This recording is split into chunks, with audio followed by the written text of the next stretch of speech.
여러분 안녕하십니까. 오늘은 포드 레인저 파워레인저죠. 파워레인저 1년 리뷰. 벌써 1년이 됐습니다. 한 2달 된 것 같은데요. 벌써 1년이 약간 넘었고요. 키로는 32,000 정도 탔습니다. 뭐 이 정도 타고 리뷰를 하면 뭐 이 정도는 뭐 100%가 아닐까라고 생각을 하고요. 결론부터 말씀드리면 너무 만족한다. 제가 3개월 때도 말씀을 드린 것 같은데, 지금 다른 차를 살래 이 차를 살래라고 또 한 번에 누가 선택을 할 수 있는 기회를 준다 그러면 저는 무조건 이 차를 사겠다라고 할 정도로 너무 좋습니다. 특히나 이번에 제가 빅토리아 하이 컨트리라고 해서 4박 5일짜리 장거리 오버랜딩을 갔다 왔는데, 그러면서 더 이 차에 대한 이 차의 매력에 푹 빠진 것 같아요. 너무 만족을 하는데, 우선은 저희들이 어디를 가든 장거리를 타지 않습니까? 그러면 일반 도로를 타게 되는데, 일반 도로를 탔을 때 승차감이라든지 핸들링이 이 주위에 있는 어떤 픽업 트럭과 비교를 해도 비교가 안 될 정도로 핸들링이나 승차감이 너무 편합니다. 거기다가 이 차의 가장 큰 장점 중에 하나가 액티브 크루즈 컨트롤인데요.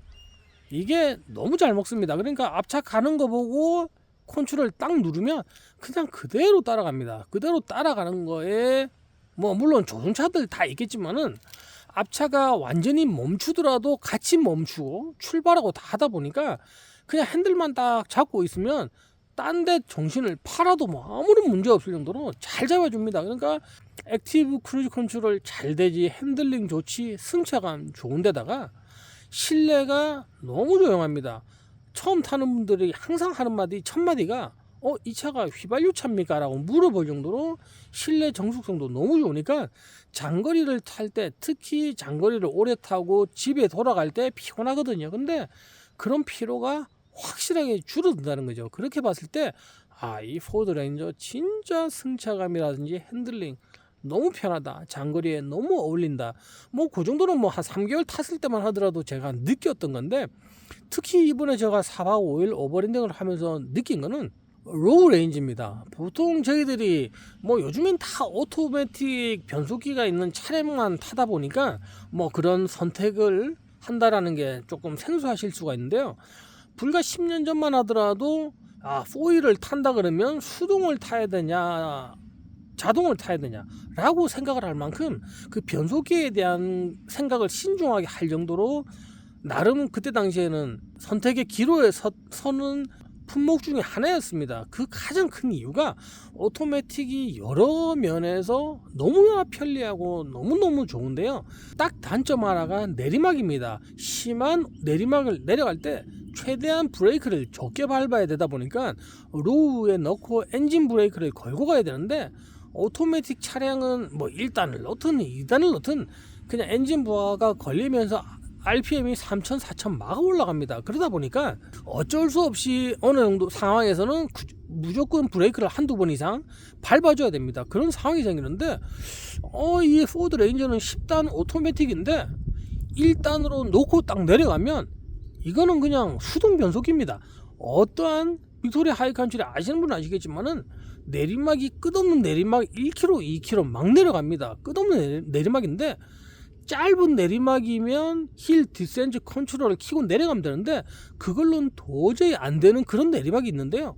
그런 내리막에서는 로우 일단 딱 걸고 내려가면 100% 수동입니다. 아니 어떻게 이럴 수가 있지 할 정도로 저는 기대를 하지 않았는데, 이번에 로우 레인지를 넣고 내리막을 내려가는데 이거는 수동차에서나 기대할 수 있는 그런 내리막을 내려가니까 브레이크 단 1도 밟을 이유가 없는 거죠. 그러니까 이렇게 완벽하게 엔진 브레이크를 걸어주는데 RPM도 900rpm, 1000rpm 안 넘어갑니다. 900rpm에서 어떤 내리막이라도 경사가 25도 이상 되는 내리막에서도 너무 자연스럽게 내려가는데 한마디로 깜짝 놀란 거죠. 그러니까 자동 변속기의 장점을 100% 활용하면서도 수동 변속기 같이 내리막을 엔진 브레이크가 잡아주니까 완전 저는 사실 그랬었습니다. 3개월 리뷰하고 무슨 어디 마른 수건 짜는 것도 아니고 무슨 1년 리뷰까지 하냐라고 생각을 했다가, 이번 장거리 오버랜딩을 딱 하면서 이 엔진 브레이크 성능 때문이라도 1년 리뷰를 해야 되겠다 할 정도로 엔진 브레이크가 너무나 뛰어났습니다. 거기다가 이번에 제 영상 보시면 아시겠지만 포드 레인저, 그 다음에 2000cc 랩터, 그 다음에 V8기통 랜드크루저 이렇게 같이 갔었는데, 그 일반 시내 주행은 4기통이나 제 차 6기통이나 8기통이나 거의 비슷했는데요. 산을 타면서 로우 레인지를 넣고 1박 2일을 탔는데 8기통 4500cc하고 비교가 안 될 정도로 연료 소모가 작았습니다. 그러니까 랜드크루저는 120불이 들어갔습니다. 예를 들어서 뭐 12만원이 들어갔는데요, 제 차는 8만원 밖에 안 들어갔습니다. 이 차이가 너무 크게 나거든요. 그러니까 고속도로를 탈 때는 거의 뭐 1, 2불 차이도 안 났었는데 로우 레인지를 넣고 이틀을 딱 타니까 차이가 확 나는 거야.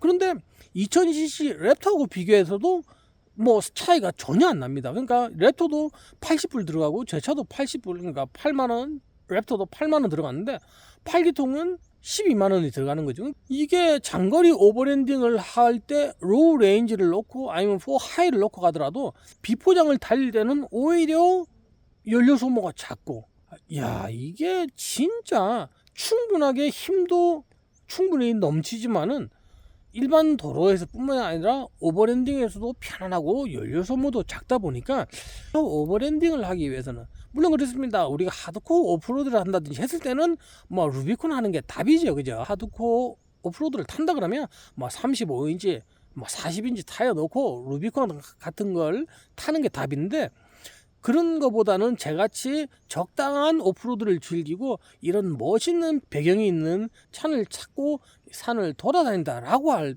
때는 포드 레인저만큼, 그렇습니다, 험한 비포장을 누가 잘 타냐라고 했을 때는 뭐 이 차가 분명히 손가락 안에 꼽힐 정도로 뭐 비포장을 그렇게 잘 탄다라고는 말씀드릴 수가 없는데요, 적당하게 즐길 만한 만큼의 오프로드라든지 오버랜딩을 할 때는 뭐 제 영상 많이 보신 분 아시겠지만은 웬만한 데 다 갑니다. 무리하지 않고 다 가면서도 장거리에서 편안하게 갈 수 있는 차가, 야, 이만한 차가 있겠냐라는 생각이 들고요.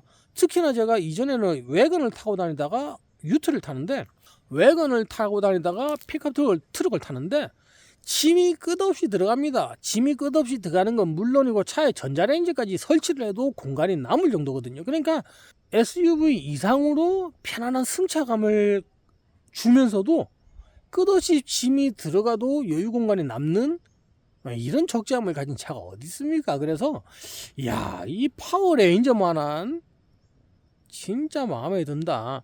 어떤 트랙을 달려도 무리 없이 달리고 장거리를 갈 때도 무리 없이 장거리를 가고요. 지금 1년 타고 다니면서 가끔씩 뭐 센서가 작동 안 된다 한 번씩 뜨는 경우가 있는데요, 그건 전혀 큰 문제가 아니다 보니까 단 1도 거기에 대해서는 스트레스 받는 게 없고요. 뭐 장고장 현재 그렇습니다. 다른 차들은 몰라도 장고장 현재로 단 1도 없었고요. 32,000km를 타면서 너무나 만족만 하면서 타다 보니까 저로서는 야, 파워레인저 진짜 선택 잘했다. 지금 누군가가 오버랜딩을 생각을 하시고 뭐 짐도 많이 싣고 뭐 여러 가지를 저만큼 많은 짐도 싣고 일도 하기 위한 차를 탄다 그러면 제가 볼 때 이 파워레인저 진짜 답이고요.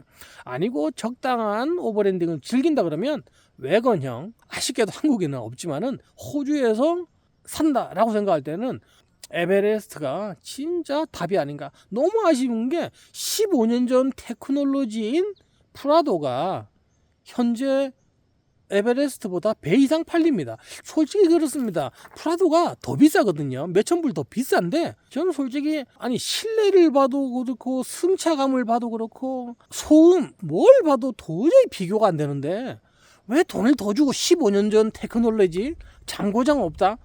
장고장 때문에 뭐 어디 뭐 원수진 일이 있지 않고서는 굳이 15년 전 테크놀로지의 그런 프라도를 구입한다는 거는, 물론 그렇습니다. 2024년 25년형 내년에 프라도가 신형 나온다 그러면 이야기가 다르지만은 지금 나와 있는 프라도는 옛날 그 15년 전 테크놀로지인데 그 비싼 돈을 주고 그런 걸 타느니, 왜 제가 또 이 말씀 드리냐면 제 친구도 제가 막 이렇게 이야기를 해가지고 에베레스트를 샀거든요. 그래서 너무 만족을 하고 타고 있는데, 그렇습니다. 내년에 탄다 그러면 프라도와 비교를 해서 생각을 할 수가 있겠지만은 오래 산다 그러면 왜 그런 걸 사는지 나는 저 호주 사람들 솔직히 제가 호주를 오래 살고 있지만 이해를 못 하는데요. 레인저나 에베레스트 진짜 강추합니다. 너무 만족스럽고요. 특히 오버랜딩을 할 때 비포장 험한 오프로드는 이야기가 다릅니다. 하지만 적당한 오버랜딩과 오프로드를 즐긴다 그러면 야, 저는 이거보다 더 대단한 차를 뭐 대단하다라고 따지기엔 또 그렇습니다만은 이만한 금액에 이만한 만족을 주는 차가 과연 있을까라는 어떤 측면에서 단일의 스폰서 없습니다. 포드에서 뭐 10원 하나 주는 거 없지만은 제가 타고 너무 만족을 하다 보니까 여러분도 이걸 선택을 하면 절대 후회하지 않는다 라고 자신 있게 말씀드리는 게 제 1년을 타면서 느낀 포드 레인저의 리뷰입니다. 그래서 진짜 솔직한 리뷰고요. 작년 초 올해 나온 차 중에서 진짜 이만큼 차를 타더라도 재미있게 탈 수 있는 차가 과연 얼마나 있을까라는 그런 차가 포드 레인저이기 때문에 요 정도 급의 차를 선택을 하고 생각을 하신다면 저는 강추입니다. 진짜 선택을 하신다 그러면 후회하지 않는 선택이 되지 않을까 라는 의미에서 영상을 만들었습니다. 긴 영상 봐주셔서 감사하고요. 여기에서 마치겠습니다. 감사합니다.